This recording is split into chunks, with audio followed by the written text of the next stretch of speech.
lap, flat, lap, flat.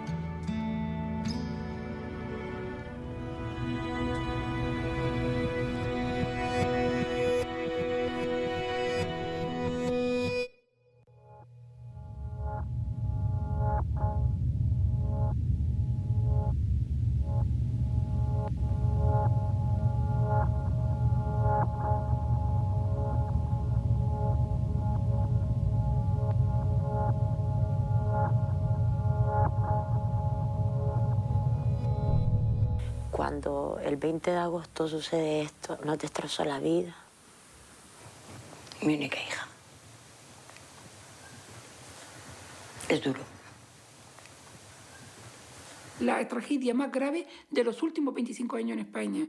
El accidente más grave en los últimos 10 años que se produce en el aeropuerto Madrid-Barajas. Hay más de 100 fallecidos y alrededor de una veintena de supervivientes. Yo hay días que todavía no me lo creo.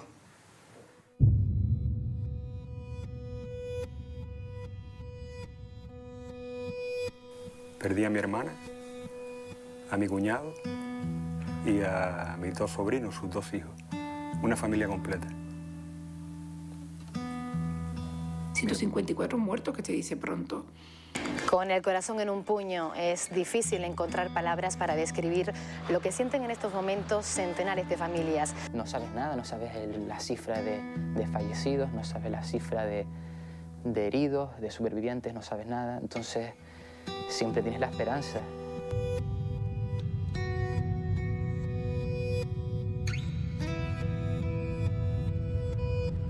Fue un gran error, pero no de una persona sola, sino de mucha gente. Un avión no se cae por un error de una persona.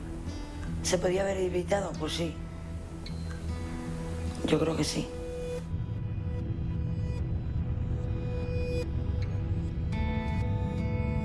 Por lo menos que esas muertes sirvan para que no haya más muertes en el futuro.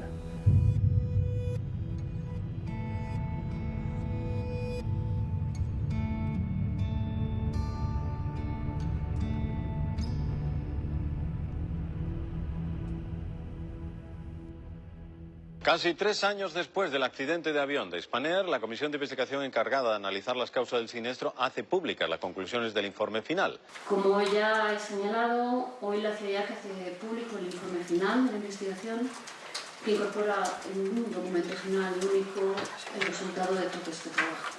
Todo lo que rodea al informe oficial de la Comisión de Investigación de Accidentes me resulta indignante. Fundamentalmente son 308 páginas dedicadas a ocultar la verdad. El informe definitivo sobre las causas del trágico accidente de Spanair en Barajas en agosto de 2008 sigue dando que hablar. La asociación de las víctimas de este suceso y el Colegio de Pilotos han mostrado su rechazo a las conclusiones de este documento.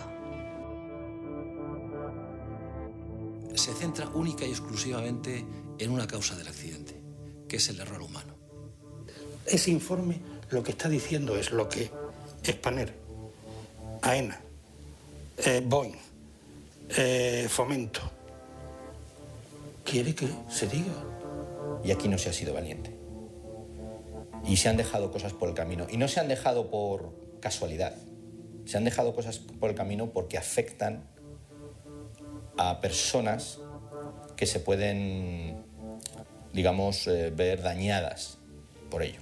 Lo sangrante que resulta que la Comisión de Investigación Española necesite 308 folios para ocultar la verdad de esta tragedia.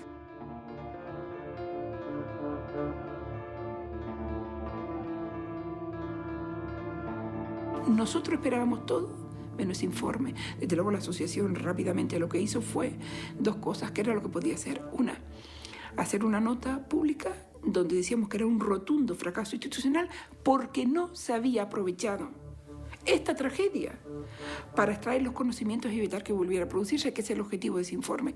Y dos, buscar aliados rápidamente. Y los aliados estaban en los pilotos. A los pilotos se le echa la culpa del accidente. Se le echa la culpa al tercero que había en cabina. Una de las conclusiones dice que hasta el propio pasaje fue culpable. Ojalá el pasaje se hubiera sublevado, hubieran salvado la vida.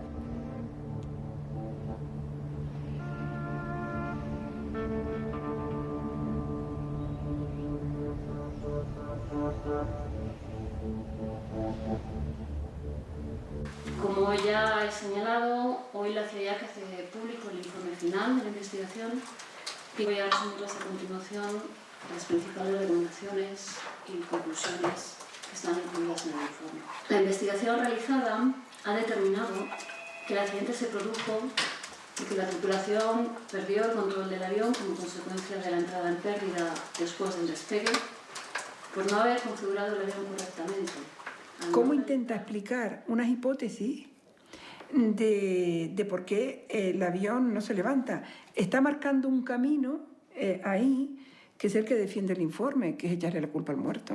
Cuando tú tienes un accidente hay dos actitudes posibles. Una, la de decir, ¿qué podría yo haber hecho para que este accidente no se hubiera producido? Y segundo, ¿qué puedo hacer yo para que este accidente no vuelva a producirse en el futuro? Todas las partes están de acuerdo que si hubiese sonado la alarma de mala configuración en despegue, los pilotos hubiesen tenido tiempo suficiente como para abortar el despegue. ¿Quién está equivocado, ellos o nosotros? Somos muchos más los que estamos de acuerdo con el informe que ha hecho el colegio, con las investigaciones que ha hecho la asociación. Somos muchos más los que estamos diciendo que esto nos sirve para evitar nuevas tragedias que esto. Pero es un chiste dentro de una tragedia, que me parece mucho más grave todavía. O sea, que es una burla, ¿sabes?, hacia unas víctimas. Y vamos a ver, ¿esta pieza cuánto vale?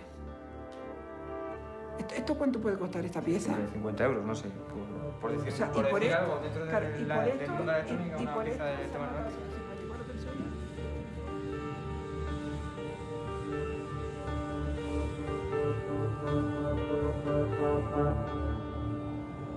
El 20 de agosto del 2008 hay un avión que tiene que salir hacia Canarias.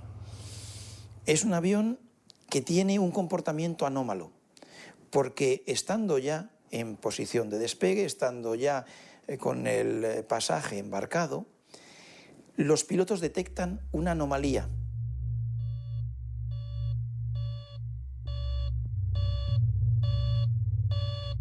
Que una sonda, un determinado marcador de calefacción está funcionando en tierra y dice 99 grados. La preocupación tiene que ser muy gorda, porque los pilotos, con esa observación, que es la que figura en el Technical Logbook, llaman al MCC, que ya te he dicho que es una conducta muy extraña, y vuelven para que se revise, porque no salen, no toman la decisión, no están seguros de tomar la decisión correcta si despegan. Como no son capaces de solucionarlo vía telefónica, cuelga su teléfono y pide seguir rodando hacia el aparcamiento para hacer acciones de mantenimiento. Los técnicos encargados de identificar cuál era la pieza rota no la identificaron. Sencillamente aislaron el síntoma. No se buscó el origen del problema y se reparó, simplemente se dejó inoperativo el sistema que estaba dando fallo. El accidente se produce porque los pilotos efectivamente tienen una indebida configuración del sistema de despegue. No se han puesto en posición unas pequeñas piezas auxiliares de las alas, denominadas flaps y slats, que sirven para tomar impulso cuando el avión sube. La fuerza motriz del avión es potenciada por esas pequeñas piezas situadas en la parte dorsal del ala, que provocan la subida, el ascenso del avión, y sin las cuales el avión, por mucha potencia que tenga, sigue recto, pero no se eleva. La avería realmente que condicionó que ocurriese el accidente es que el sistema de alerta de la configuración inadecuada de despegue no funcionó.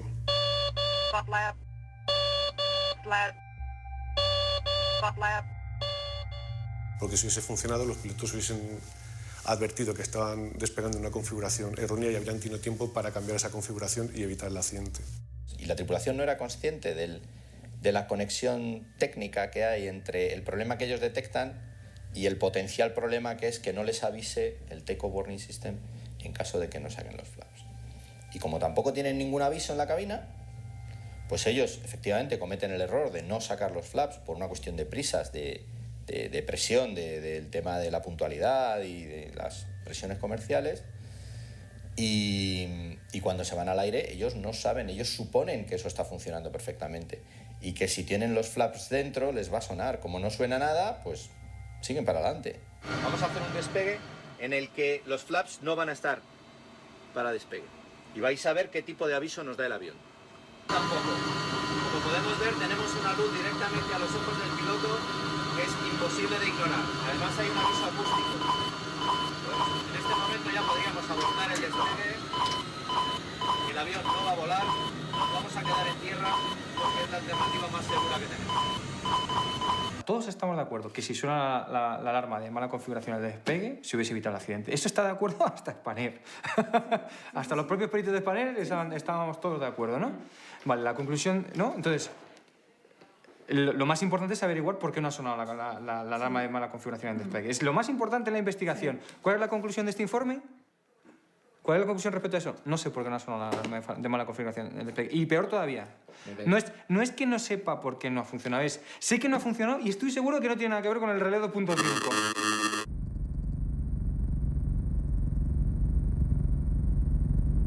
Vale, pues esta pieza, ¿vale? La pintamos si queréis como una caja.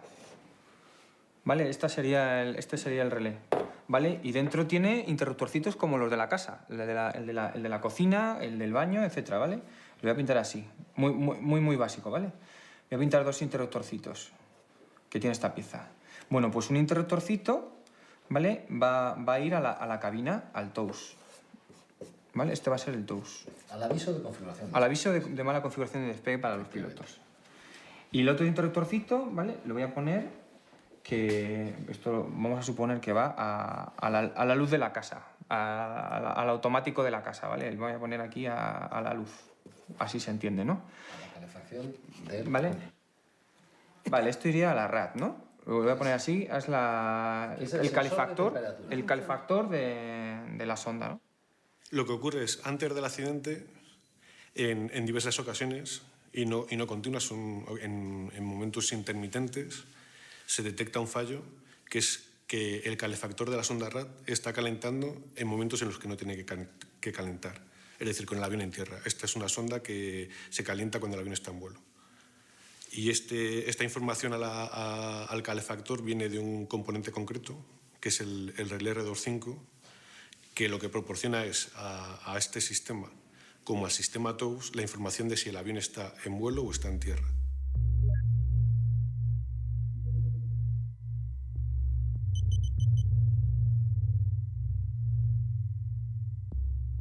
El problema es que la operación que hizo el técnico de mantenimiento es cortar la alimentación al calefactor.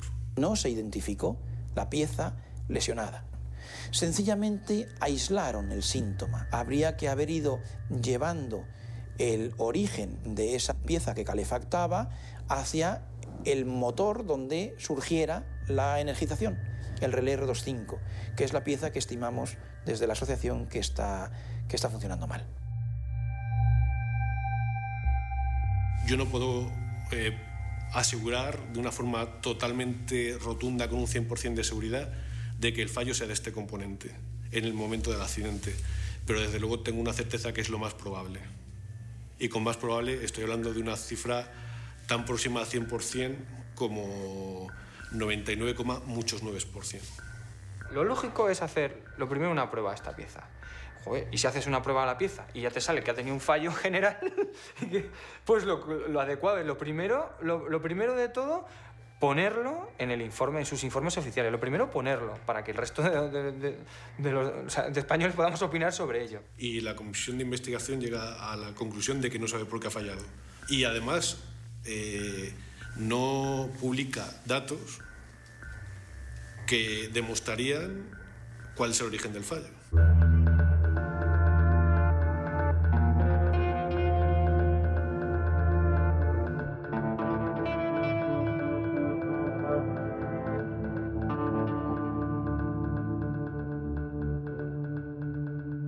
Este accidente es un antecedente claro de lo que luego pasó en el aeropuerto de Miami en el 2008. Jacques Uspet es el jefe de operaciones de la compañía y este hombre se queda tan impactado con lo que ocurre que viene e investiga en España, investiga por su cuenta y entonces él llega a una serie de conclusiones y se presenta a ver a la CIA y le dice lo que hay.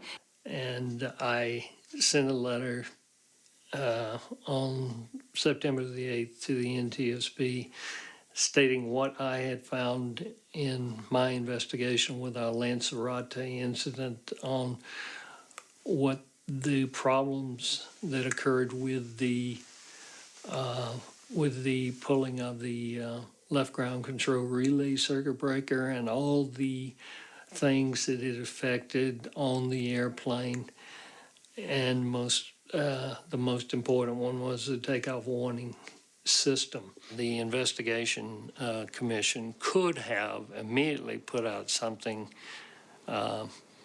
and said, hey, check this. ¿Sabes que la misma persona que entrevista a James Haspeth es la misma persona que es la investigadora jefe de la Comisión de Investigación en el accidente Spanair?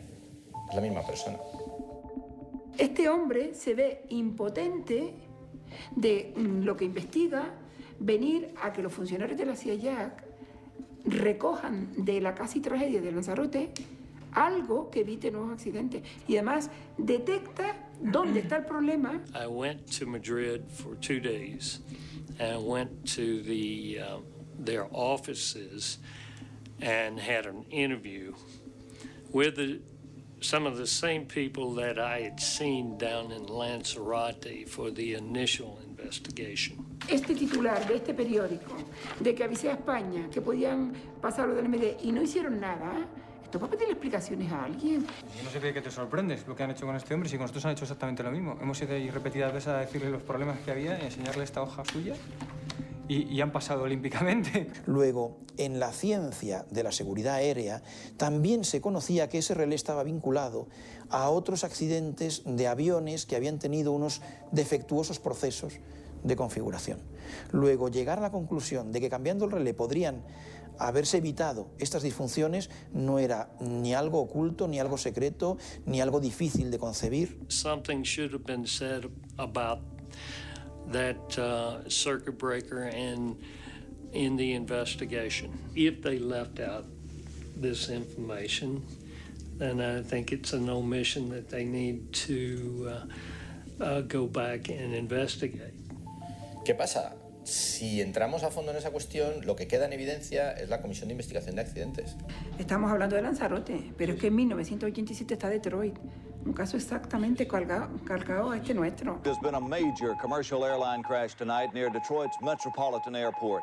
Northwest Airlines flight number 255 had just taken off when it experienced trouble and crashed in flames. What happened was very similar to the Detroit accident.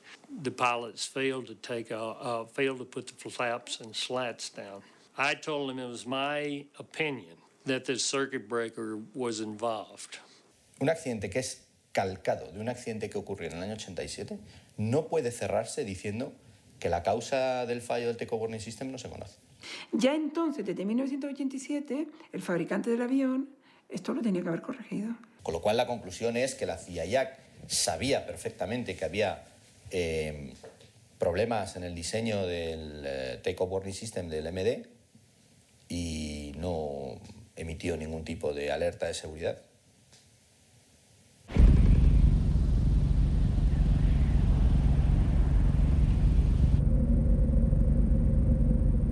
Hay un especialista, James Reason, que sostiene la teoría, y esto lo hemos averiguado después. Este señor ya es mayor y, en fin, ha estudiado mucho el tema de los accidentes aéreos. Este señor dice que el origen del eslabón primero de la cadena de un accidente aéreo está en los más altos niveles de decisión de la administración.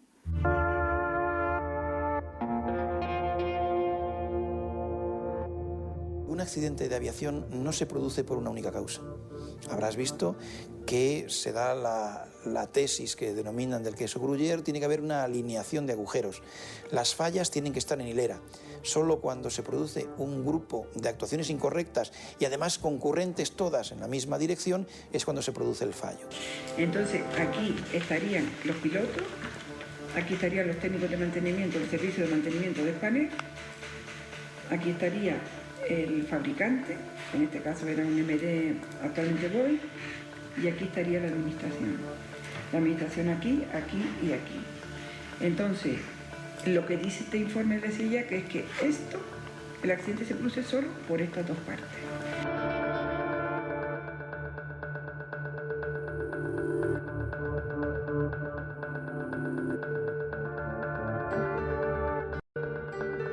Son 3 las circunstancias que concurrieron para que la aeronave despegara en esta situación. La tripulación no seleccionó los flaps y los slats para el despegue.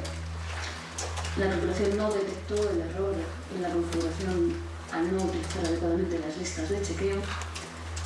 Y el sistema de aviso de configuración de despegue, TOWS, no ha emitido ningún aviso durante la carrera de despegue sobre esta configuración incorrecta del avión. Cuando uno recompone todo este puzzle y ve que la comisión de investigación solo apunta a la tripulación como causante del accidente y de alguna manera señala a los técnicos de mantenimiento y se para ahí, es porque ha habido algo que les ha hecho pararse ahí. Buenas tardes, señores pasajeros, bienvenidos a bordo de este vuelo Spanair 5065, destino Madrid, les habla el comandante. En unos minutos iniciaremos el descenso al aeropuerto de Madrid, donde estimamos aterrizar aproximadamente a las 15:25 hora local, si el tráfico lo permite, si no será aproximadamente a las 15:30. El tiempo es muy bueno allí, está completamente despejado. La temperatura en estos momentos es de 23 grados, tenemos vientos suaves del oeste. Gracias por su atención, por habernos elegido y espero que hayan disfrutado y estén disfrutando del vuelo. Gracias.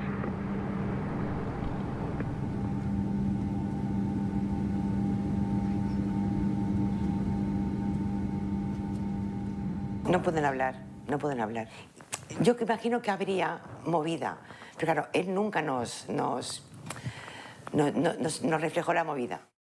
Hay un comunicado que soltó la sección sindical de Spanair de esa mañana, diciendo que en la presión que estaban viviendo todos, o sea, mecánicos, porque tenían un ERE en ciernes, además tenían problemas de tensiones dentro de la compañía, no les gustaba cómo se estaba deteriorando la seguridad en vuelo por la gestión que estaban llevando a cabo en la compañía. ¿Eh? Y eso lo ponen por la mañana. Y el accidente ocurre por la tarde.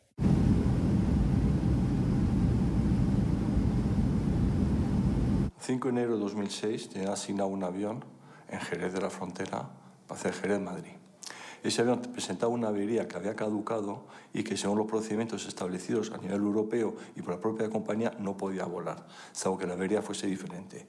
Pedí al mantenimiento que arreglasen esa avería porque forma parte del criterio facultativo del comandante exigir que una avería se arregle antes del vuelo por seguridad del pasaje. O bien que me confirmen que la avería tiene un origen diferente. Entonces sí estaría dentro de plazos. La respuesta de la compañía fue negar la contestación a ese parte de vuelo y obligarme a volar el avión en esas condiciones.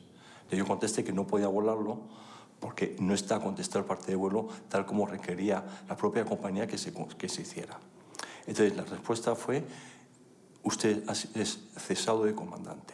Que no tenga que elegir entre la vida y la muerte, porque elegir la muerte es volar el avión, elegir la vida es ir al paro. Han sido víctimas de la situación en la que le hemos puesto como sociedad. Y me pongo en la situación de cómo quedaría mi familia en el caso de que yo tuviera un accidente y que luego tuvieran que pasar por el calvario que pasan las familias por las que han pasado las familias de mis compañeros. En parte, sin darnos cuenta, nos sentíamos culpables. Su hijo no es culpable, que es una víctima. Claro, es que es una víctima más. Igual que mi hermano, el que también está culpabilizado. Si yo sé que mi hijo pues si usted está convencido, no vuela. Claro, pues si usted está convencido de eso, tiene que decirlo. Pero a mí el resquemor que me queda, que para que hubiese sido perfecta la actuación, es que si sabía, como le dijeron, que allí estaba el avión y que estaban allí para cambiar a la gente... Que no estaba el avión. Que había un avión, sí, de reserva preparado. Eso lo dijo la ministra, pero eso no está comprobado. Que no. Si llega a estar el avión, su hijo cambia de avión. A su hijo le estaban presionando para que volase cuanto antes, rápido y mejor. Como sea. Usted tiene que perdonarle. Su hijo hizo lo que debía. Y ya está. Y se lo estoy diciendo yo, que llevo 4 años investigando esto. Mi hermano sabía que avería había y él confiaba en que ese avión podía volar porque un mecánico dijo que podía volar. Exacto. Y mi hermano sabía que tenía una avería y voló. Eligió entre la vida y la muerte. La vida era dejar el avión en tierra e irse al paro porque los echaban. La muerte era intentar volar el avión. Haberse negado y haber dicho, yo con este avión no vuelo. No, porque a él le dijeron que el avión ese estaba bien. Y que lo que tenía, le quitaron el difusor Z29 y los técnicos despacharon el avión sin saber lo que tenía. Es usted que yo, la gran pena que tengo... Bueno, no se preocupe. No se preocupe. Si es que mire, todas las madres...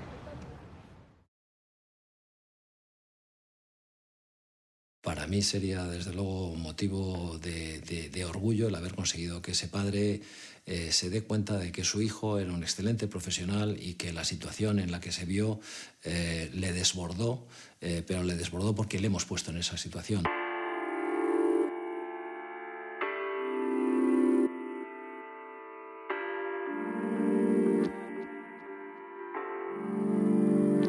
En las conclusiones del informe, al final te están diciendo que la tercera persona distrajo, y lo ponen como causa del accidente, a los pilotos. Eso es una tontería pero vamos, como un piano de grande.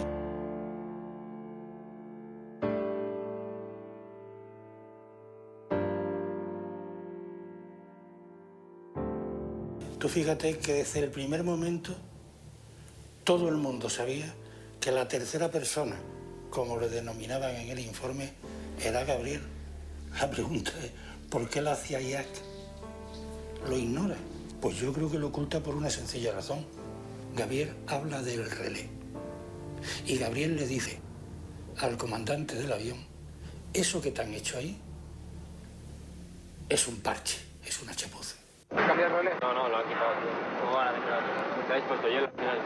¿Habéis enchufado hielo ahí? Por puta madre, ¿eh? ¿Ha bajado mucho? Joder, el tirón. A ver, el problema es que el sensor no me va a subir. Es un parche lo que han hecho.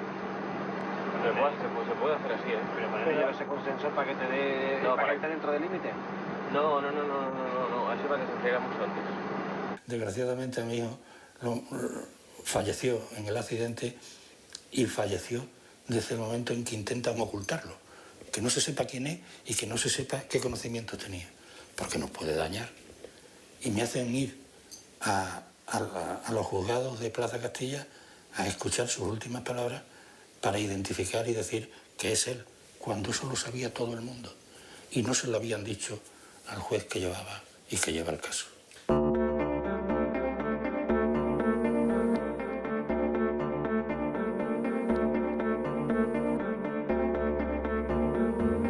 Las acciones llevadas a cabo por el personal de mantenimiento de Spanair en Barajas para detectar el origen de la avería y para solucionar el calentamiento de esta sonda RAT que se había detectado fueron limitadas. El personal de mantenimiento no realizó un análisis incompleto de la avería, no se consultó el manual de mantenimiento ni se usó la información del sistema de averías de Spanair. Oiga, ¿qué hace? No hemos hecho otra cosa nada más que cumplir con nuestra obligación. Nosotros no somos responsables de que exista una MEL, que no somos responsables que nos obliguen a cumplirla, que no somos responsables porque no hemos participado en su elaboración de que sea tampoco restrictiva. No debería de permitir volar aviones con averías, pero sin embargo es así, y la ley lo permite, las normas lo permiten y la economía lo permite.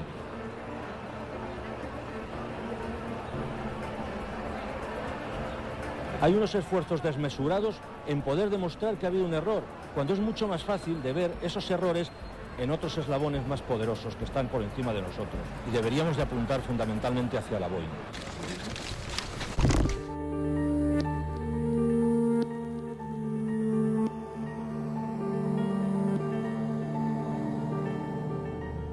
Entonces, el fabricante del avión, que con este accidente de 1987 y otros que ha tenido de la serie MD, pues lo mínimo que podía haber hubiera sido poner una alarma redundante.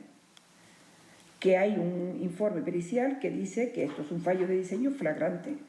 Por un lado está el fallo de diseño que he comentado antes, que es el fallo de que el sistema TOS no esté redundado, pero hay un fallo de diseño, según nuestras investigaciones, aunque esta investigación no puede llegar tan lejos como podría porque no hemos obtenido todos los datos del fabricante, que consiste en que el relé está introducido en un entorno electrónico que reduce significativamente su vida útil. Y en los cálculos que hemos realizado, la duración de este relé es muy próxima a los ciclos de vida que tenía, de los ciclos de vuelo que tenía el avión. Los ingenieros de Boeing que hicieron ese diseño eléctrico o electrónico de ese modelo de aviones, pues habían calculado que esa pieza, ese relé, no se cambiaba nunca durante toda la vida del avión y había que cambiarla cada cierto número de vuelos.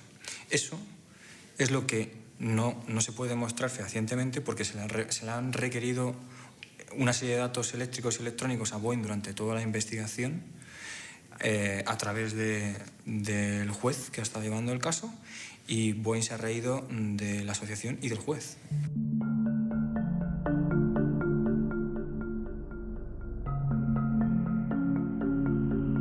Boeing no colabora en la investigación técnica del accidente porque no hay unos límites definidos. Es decir, Boeing sabe que la investigación técnica está bajo el paraguas de la investigación judicial y que todo lo que salga de la investigación técnica se va a poder utilizar en la investigación judicial. ¿Y a quién le interesa que no salgan esos datos, esos fallos, como el de duplicidad, redundancia o ese fallo de esas pruebas en esa pieza? Joder, si yo fuera Boeing, desde luego no me gustaría que se publicase que tengo un fallo de diseño en aviones que todavía están volando.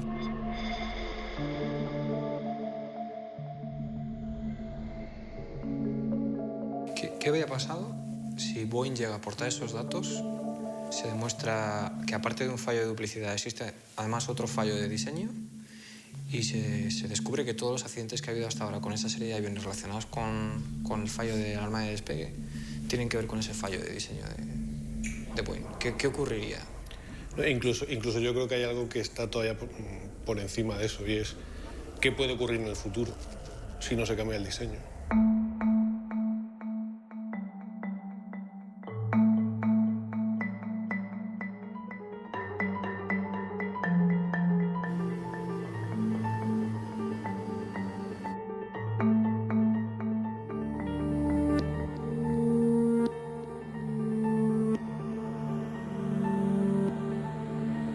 Pero es que luego está la administración. Entonces, claro, ya salimos de aquí y decimos que la administración, la licencia que tenía el avión para volar, estaba prorrogada y estaba prorrogada sin inspeccionar el avión. Este avión no tenía todos los permisos vigentes, sino prorrogados. Y estaba en una prórroga también finalizando, estaba en su momento terminal.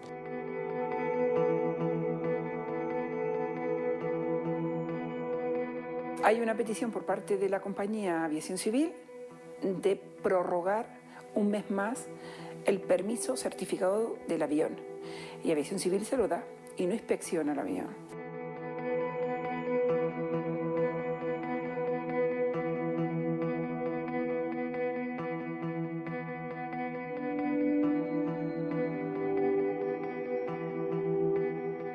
Estamos convencidos, moralmente convencidos, que si se hubiera inspeccionado, el avión hubiera tenido que entrar en parada completa, tal y como exigía la normativa, y haber arreglado todas esas averías diferidas que tenía. Sin embargo, le dieron el certificado de aeronulidad y lo más dramático es que la CIA reconoce, alegando premura de tiempo, de que no lo inspeccionó. No fue posible llevar a cabo la inspección antes de que finalizara la validez del certificado, estando prevista su realización para el 22 de agosto de 2008. ¿Cómo no se les cae la cara de vergüenza con esto? Por favor, que ya estamos en el antes del accidente. Y yo voy a estas declaraciones del director general de Aviación Civil y está explicando, está reconociendo implícitamente que no hay inspectores porque la administración no puede pagarlo.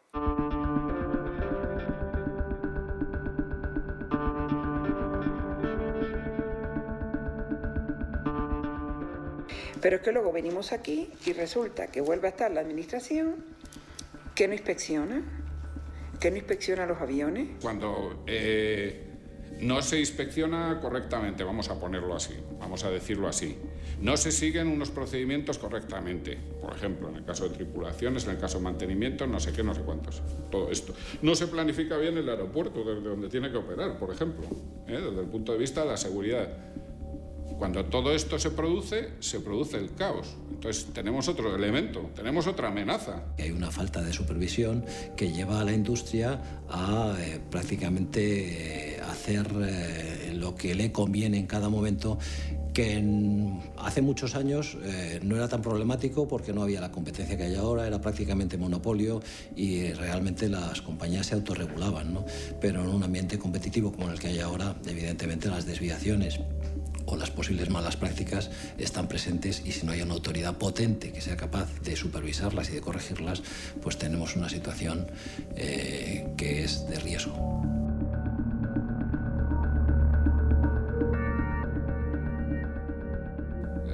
20 de agosto de 2008, no sé si lo sabe la gente, había 2 inspectores de vuelo, operaciones y tráfico aéreo en el Estado español. 2. ¿Cómo pueden hacer 2 inspectores la vigilancia de todas las compañías aéreas? Como existe esa carencia, se ha puesto un parche. Aquí pasa un accidente y se tapa, lo primero en España. Se tapa. El caso del inspector de vuelo, Javier Aguado, bueno, esto es un tema de novela. Cansado de llamar a puertas cerradas, Javier Aguado decidió atacar fuerte presentando una denuncia en los juzgados de Plaza de Castilla contra la ministra de Fomento. Se lo informa a la señora ministra y al director general de Defensa en varios informes, sí. ¿Y no le hicieron caso? No, me han expedientado varias veces. Acusaba a Magdalena Álvarez de inhibición grave de sus funciones por no haber hecho caso a una denuncia fechada el 25 de noviembre de 2004. En ella se demuestra que Iberia falseó presuntamente un informe de temperatura de un motor para que un Airbus siguiera volando sin tener que reparar la pieza.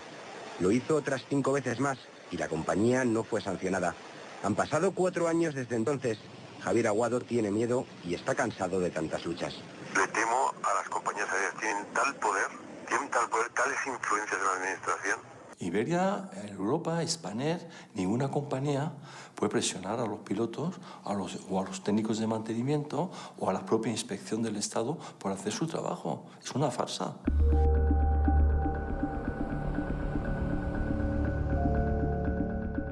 Yo creo que la inspección no está funcionando y que las compañías hacen, entre comillas, lo que quieren. Cuando descubro estos agujeros en el sistema, me preocupo.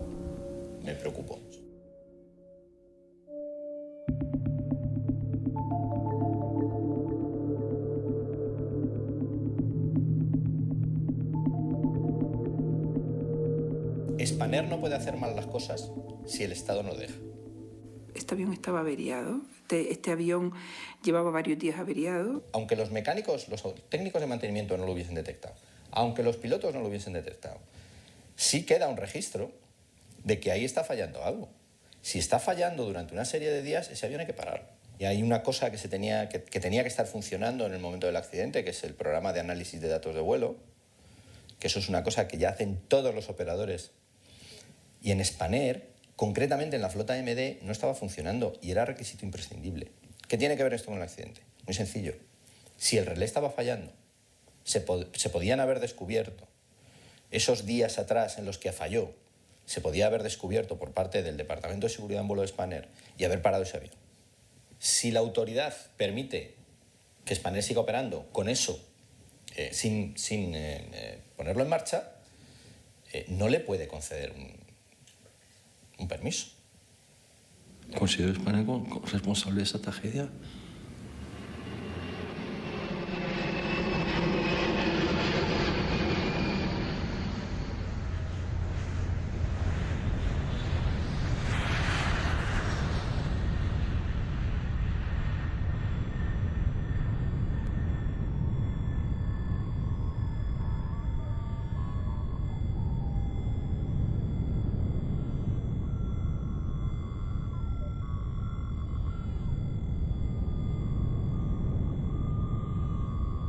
Yo creo que la orografía del terreno intensificó y multiplicó por el infinito los destrozos que se pusieron en el avión. O sea, la velocidad que lleva hace que no caiga inmediatamente al fondo del terraplén, sino que caiga más allá del terraplén. Y cae ya sin sustentación, y es lo que hace que en ese momento el avión, al caer completamente plano contra el suelo, tenga un impacto fortísimo contra el suelo, que es lo que realmente destruye el avión. ¿Qué pasa si no está el terraplén? ¿El avión se hubiera frenado, se hubiera seguido en línea recta? ¿Hubiera tenido tantos desperfectos? Probablemente habría tenido muchísimos menos desperfectos de los que tuvo debido a esa configuración del terraplén. Lógicamente tiene que haber una zona de seguridad final donde si el avión se queda largo, por ejemplo, pues tiene que tener un espacio llano.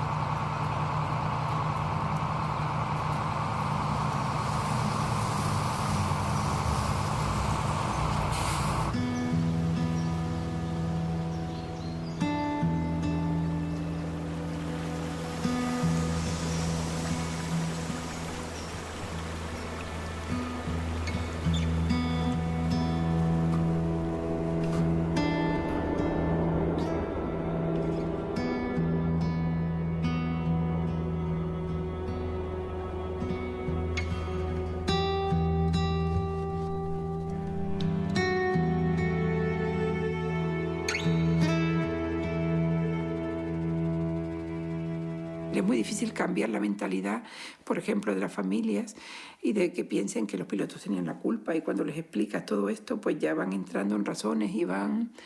o que le intentas explicar de que aquí hay otras responsabilidades y tal, pero no creas que es fácil, ¿no?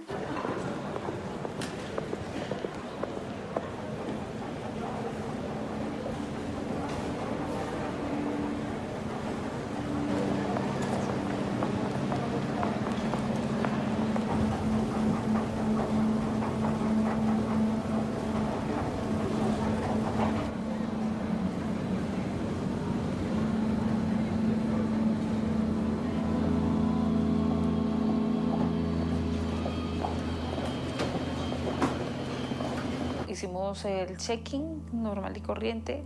A las 12:15 me puso un mensaje que ya estaba en el avión, que parecía que no iba con retraso. Me manda un mensajito que me dice, mami, ya vamos para allá, besitos y tal. Yo no recuerdo ni ver al piloto tenso, ni a nadie tenso, ni pidiendo bajarse, como muchas veces se dijo. Y como a los 40 minutos, yo creo media hora, 40 minutos, el piloto nos informa que ya se ha solucionado la avería y que nos vamos.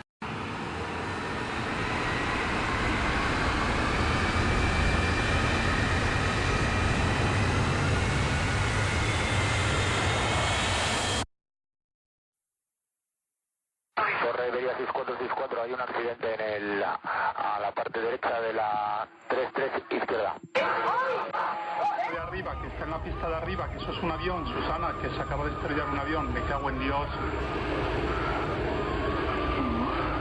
Que sí, Susana. Atención, bomberos para torre, ¿me recibís? Fuerte y claro, bomberos, adelante. Vamos a ver, posible accidente aéreo. Y además al poco tiempo había una voz por la emisora que decía accidente, sencillamente no comunicaba nada más que había habido un accidente. Accidente, no daba ni lugar, ni zona, ni de qué, si era de coche, de un autobús o accidente, porque ahí es un aeropuerto grande y puede haber accidentes que de hecho ocurren de todo tipo, de laborales o de lo que sea. Había muchas informaciones contradictorias, pero en cualquier caso había una columna de humo importante y había que ir. Que ha llegado la polvareda hasta allí, Susana, que sí, que eso es un avión, que he visto la bola de fuego. Pues yo recuerdo oír un ruido. Sí, ¿me puede decir qué ha pasado? Desgraciadamente ha pasado, ha habido un accidente en la 36 izquierda. Entiendo que no saben todavía nada, ¿no? No le puedo decir nada. Por el humo sabíamos que era combustible, no sabíamos si era una avioneta o un avión de carga, no teníamos ni idea. Entonces, automáticamente, ya sin saber nada con Torre ni con nadie, nos dirigimos a ver lo que había pasado. Y ahí es un poco donde me empecé a dar cuenta de lo que había pasado, pero lo que yo veía era gente en el suelo y maletas. Yo no vi el avión, o sea, no vi los restos del avión ardiendo. Por lo que a mí me han dicho, ha sido en despegue un MD de Spanair. Ha despegado y después de despegar se ha caído. Son imágenes del siniestro grabadas por un videoaficionado minutos después del fatídico accidente. En ellas se puede comprobar el terrible impacto que sufrió la aeronave, generando 3 columnas de humo que podían verse a kilómetros de distancia. Recordamos que estamos hablando de una de las mayores catástrofes de la aviación española. Íbamos a comer y puse la televisión y en ese momento estaban dando accidente en Barajas. Lo escuché a los vecinos, oír por medio de un patio interior que se había producido un accidente aéreo. Mis hijos viajaban a esa hora hacia Canarias. ¿Pero dónde están los bomberos? Mira los bomberos, donde van ya todos corriendo, mira. Te encuentras con aquello y a ver cómo te metes. Entonces, lo primero se trataron de meter, se quemaron las mangueras, uno de los bomberos se quedó aislado en medio de todo el mare magnum de llamas que había por allí, hubo que echarle agua a él para poder ayudarle a que retrocediera. O sea, al principio era muy complicado, muy complicado. En un primer momento no piensas que pueda ser tu hermana. Yo seguí tranquilo, incluso de hecho comimos. Mi mujer en ese momento pues está viendo también la televisión y ve que ha habido un accidente, pero tampoco se lo cree. Después de las dificultades que uno tiene para acceder allí, porque siempre se ha dicho, o sea, que tardamos mucho, dejamos de tardar, no se tardó tanto. Llegamos ahí, estamos en 4 minutos, menos 3 minutos estamos ya en el frente de fuego que había generado el avión. Bombero, buenas tardes. Mira, es que sabes que estamos aquí en un accidente aéreo. Sí. Y entonces por eso, por si os había llegado algo. Dime, piloto, ¿de dónde? ¿De qué helicóptero? ¿De qué helitransportada? Perdona, mira, yo soy el helicóptero de emergencia de Madrid, de sanitario. Sí. Y estamos en un accidente en Barajas, sí. Y mira, el bombero de la comunidad no puede enviar ningún medio aéreo hasta que no lo autorice el aeropuerto. Y de momento no tenemos esa autorización. Espera. Bombero, buenas tardes. Hola, mira, soy Eugenio otra vez, el piloto del Suma que te he llamado. Sí. Oye, mira, ¿hay algo para que la autorización que os la agilicemos de aquí o eso? Es que me parece, después, ¿sabes que podía ser un avión de pasajeros de 100 y pico personas? Y está rodeado de fuego, entonces me parece algo lamentable que estemos esperando una autorización. Y yo coordiné a los medios aéreos junto con la Torre de Barajas para que pudiéramos apagar el incendio forestal o parte del incendio forestal para que pudieran entrar todos los medios sanitarios y de rescate y de emergencia y tal.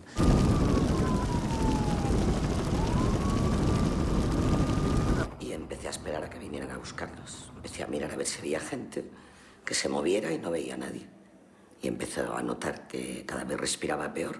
O sea, pues se mezclaba en voces, lamentos, gente que no te pedía ayuda porque estaban completamente desorientados. Era como si fuera una escena preparada de un guión cinematográfico. Bueno, yo me acuerdo más de una persona concretamente que está encima del fuselaje, completamente encima del fuselaje, sentado en su asiento, girado, o sea, en sentido inverso a la trayectoria del avión y del accidente, y estaba tal cual, o sea, con su camisa blanca, una persona que se había salvado completamente y estaba su sillón encima de todo aquel mare magnum de chapa. Hay supervivientes, hay gente que está sentada en el suelo. Por favor, necesitamos mucha ayuda porque hay mucha gente completamente perdida entre el fuego. Que en cuanto nos dijeron que nos lo iban diciendo por radio, que había algunos supervivientes, no nos lo creíamos. Y empezaron a pasar minutos y minutos y minutos. Yo empecé a respirar cada vez peor hasta que me di cuenta que tenía un neumotórax a tensión. Y eso mínimamente tarda entre 30 y 45 minutos en instaurarse. Cuando llegaron a los rescatadores había pasado ese tiempo y quizás algo más. Concretamente, estoy viendo como un nivel del río está subiendo y hay gente que se está ahogando y te están diciendo que se están ahogando. Tú ya tienes que estar pensando cómo puedes sacar a esa gente adelante. Cómo puedes conseguir que el nivel del río o no suba o conseguir que no se ahoguen.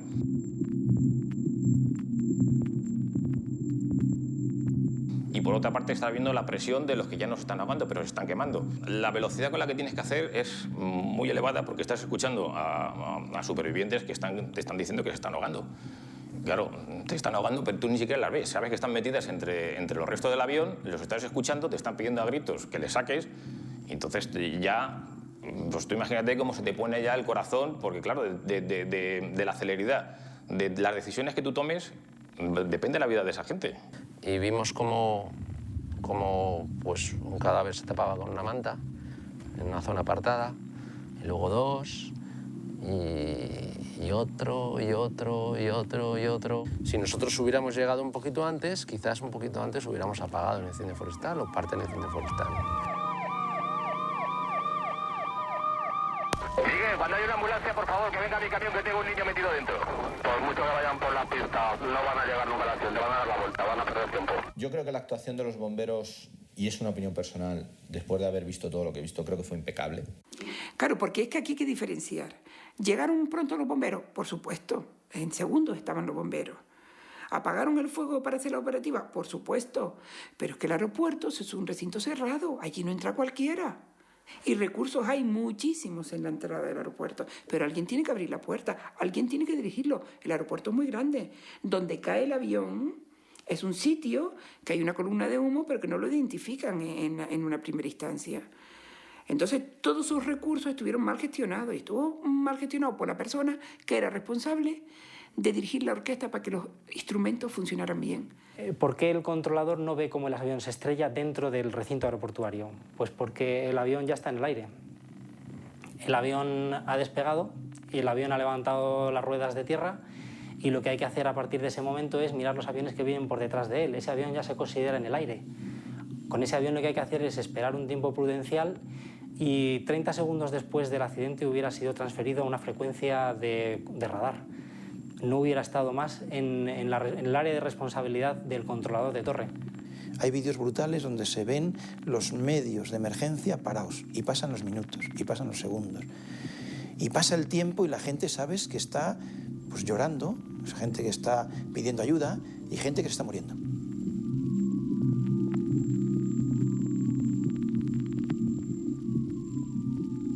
Lo que no se puede hacer es tardar 45 minutos en poner recursos sanitarios suficientes para atender un accidente con 172 potenciales víctimas que íbamos en aquel avión. Si hubieran llegado las emergencias en el tiempo razonable que era de esperar dentro del propio recinto aeroportuario, porque nosotros caímos dentro del aeropuerto de Barajas, no caímos en los Montes de Toledo.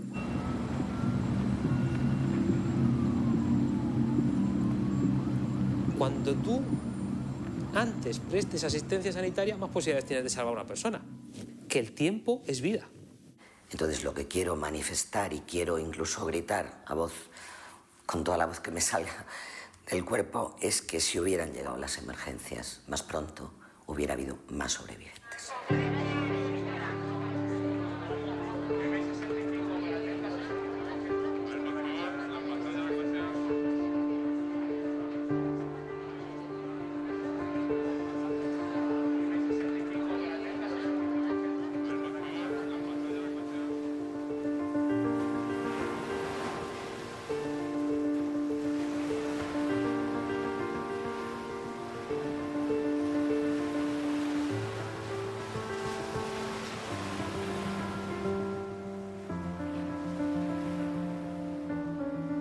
Fui al aeropuerto, me volví loca preguntando por todos lados. Nadie era capaz de decirme nada. Ya nadie más se me acercó, yo me iba enterando de ciertas cosas pues porque oía, porque alguien llamaba, por los que estábamos allí. También lo que te hacía mosquear un poco era la cantidad de voluntarios de la Cruz Roja, de psicólogos que había. Entonces ayer te daba a pensar de que la cosa era importante. Al aeropuerto de Gran Canaria han llegado prácticamente el 100% de los familiares de los canarios que viajaban en ese vuelo. Se calcula que puede haber unas 250 personas y la prioridad para ellos es poder llegar a Barajas y tener así información de primera mano porque aquí no tienen ningún dato.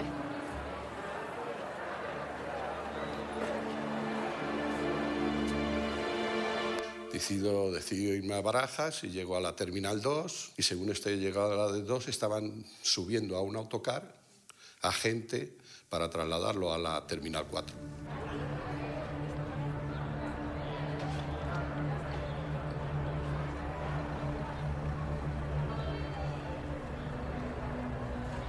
No había una lista, porque no había lista de pasajeros. Allí estábamos esperando, esperemos bastante rato. Esto ya serían las 6, 7, 8 de la tarde. No puedo concluir la hora porque es muy difícil, pero bastante rato y aparecieron 3 personas.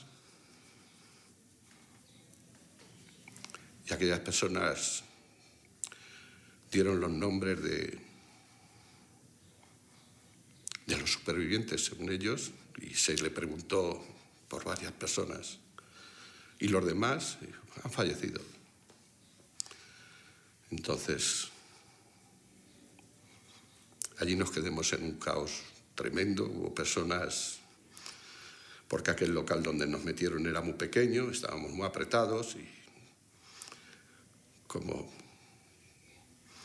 lo estoy refiriendo, pues se pueden imaginar que allí hubo de... Entonces, pues te vienes abajo, te vienes... Te hundes. No te lo quieres creer. Sigues sin creértelo.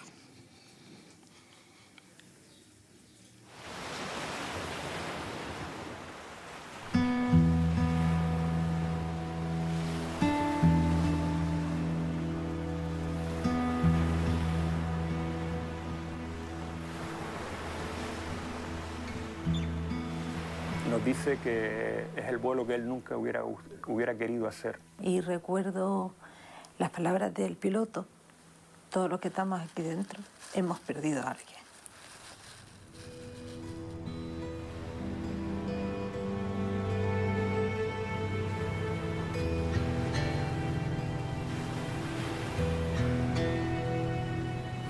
viaje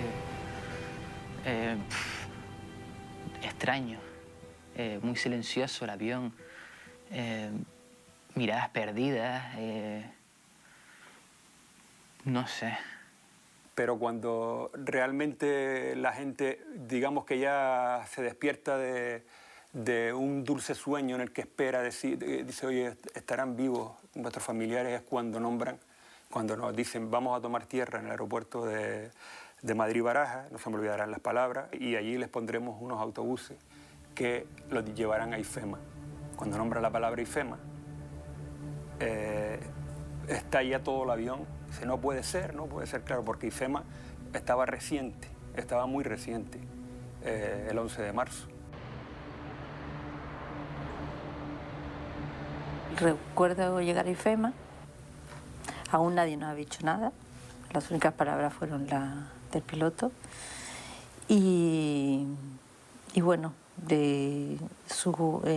comenzó a subir unas escaleras y en ese momento me enfrento cara a cara con el padre de los niños, que con una mirada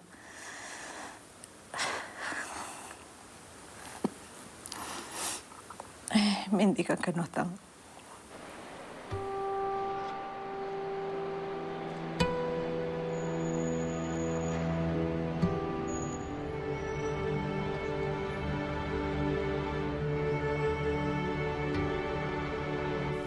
Yo me enteré pues quizás porque fueron a dar la información y lo confirmaron. Yo pregunté a uno de mis familiares y efectivamente me dijeron que mi madre era una de las fallecidas.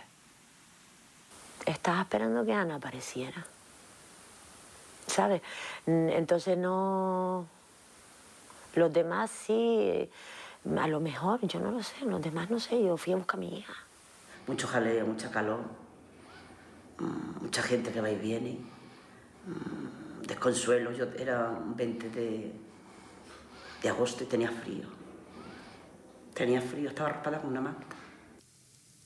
Es muy duro volver a aquel sitio, pero quisiera que, si está como estaba, las cámaras volvieran a aquel sitio y vieran en dónde nos entregaban, donde nos hacían ver a nuestros seres queridos. O sea, es tremendo.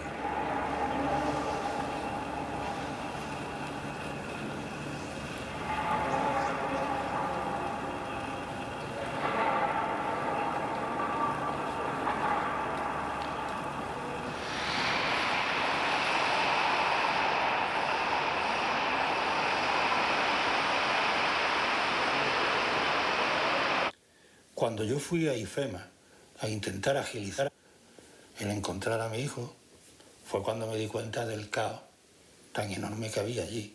Llegó un momento en que tuve que decir, déjenme en paz. Yo lo único que quiero es encontrar a mi hijo cuanto antes y llevarme lo que quede de él. Y como en España, en todo, gracias a una amiga, pude conseguir que me atendieran pronto. Y a las 11 de la mañana ya estaba yo entrando en el IFEMA, en la sala donde estaba el juez, el forense y donde me iban a dar los restos de mi hijo. Yo pensaba ver a mi niño con sangre, hinchado, yo qué sé, de cualquier forma, pero a mí no se me pasaba por la cabeza que mi niño pudiese estar quemado. La verdad es que allí se nos despertaron los sentimientos más violentos, los sentimientos es que era muy duro, porque es que nosotros le dábamos la enhorabuena a la gente cuando aparecía un cadáver.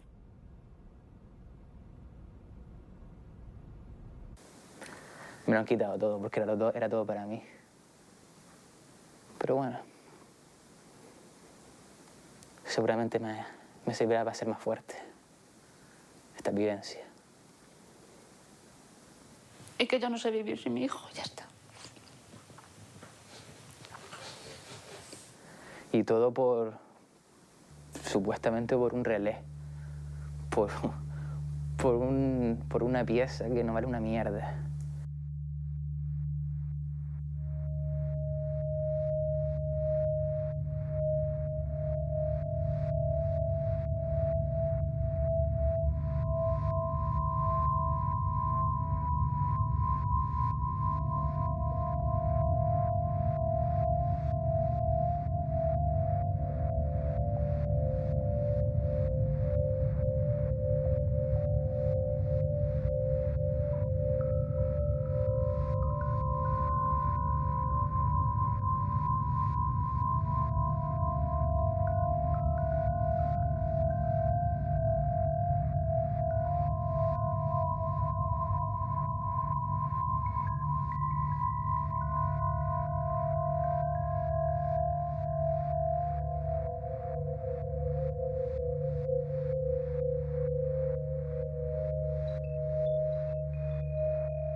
La tragedia del 20 de agosto de 2008 es la tragedia de la muerte de las personas, pero es la tragedia que ha seguido después. El cómo nos trataron, el cómo nos expusieron al escaparate público. Lo único que te puede reconfortar es que te traten con dignidad. Que no te expongan a que te digan ahí públicamente, delante de tal, pues que han habido unos sobrevivientes y que los que no están en esa lista, pues que están muertos. Fue indigno que nos metieran un 21 de agosto en IFEMA con un calor horroroso, con un pasillo donde dejaron colar a toda una serie de gente que iba con los más diversos intereses. El comportamiento de las autoridades públicas respecto a las víctimas, cómo se les recibe en el momento de la crisis, cómo se les atiende, cómo se les protege o no se les protege, cómo se les asiste o no, cómo se realizan las identificaciones de los cadáveres. Hay otros muchos problemas que la asociación denuncia en lo que funcionan mal, pero que también exceden en lo que es ámbito del procedimiento judicial. En esas intervenciones de rescate yo imagino de que allí había gente buena y todo el mundo querría hacer todo el bien posible y hacer todo lo bueno que pudieran y hacer todo. Pero ocurrieron casos tremendos y hubo gente que no, para mí no fue tan buena a lo mejor. Uno de los casos que a nosotros nos pasa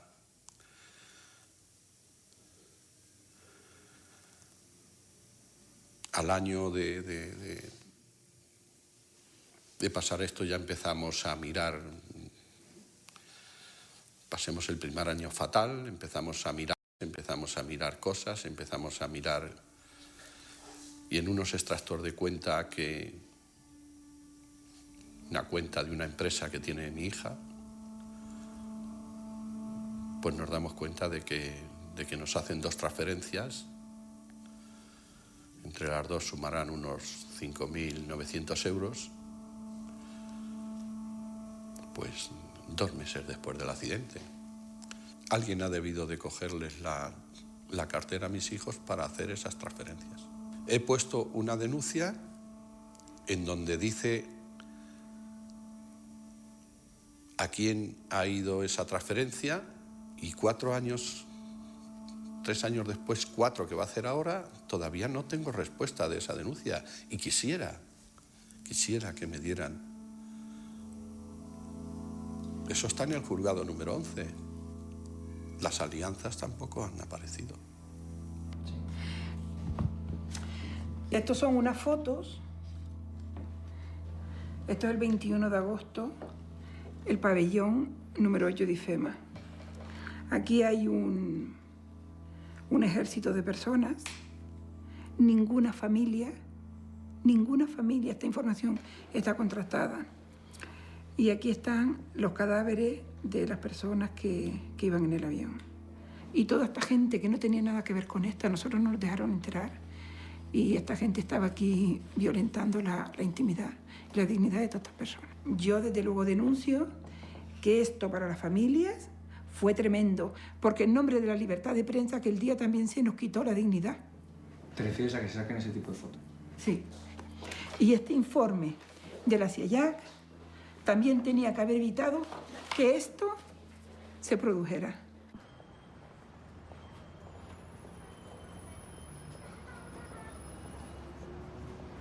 La asociación de víctimas tiene un papel fundamental. ¿Por qué? Porque, primero, su voz tiene que ser escuchada. Son afectados directos y, por tanto, son víctimas y se tiene que escuchar su voz. Y, además, ellos no tienen ningún tipo de ganancia con esto. O sea, su pérdida es tan grande que no van a ganar nunca. Ellos están haciendo un trabajo que no les corresponde. Cuando yo me impliqué en esto, lo único que pensaba y lo único que quería era saber por qué murió mi sobrina. El sistema de la aviación civil en España no está bien. Yo me atrevería a calificarlo incluso de casi putrefacto. Aquí no hay nada imposible. Ni siquiera cambiar las estructuras del sistema de la aviación civil en España. No hay nada imposible. Aquí lo único imposible es que las 154 personas vuelvan y que recuperen la salud sobreviviente. De resto, nada. Y si esto está mal, habrá que derribarlo. Y la asociación tiene 3 objetivos claros. 1, depurar responsabilidades. 2, que esto no vuelva a ocurrir. Y 3, la asistencia a las víctimas y a las familias de los afectados.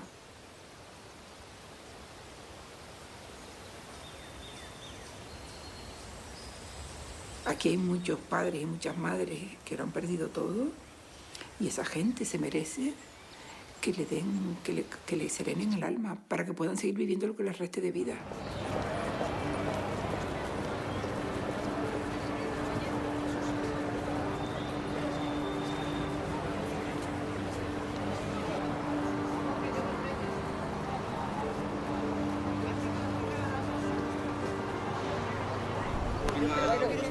Que se sepa la verdad lo que pasó y que no vuelva a suceder. El nombre, el DNI y la Ya está, pues ya está más que suficiente. Esto para aquí.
Thank you.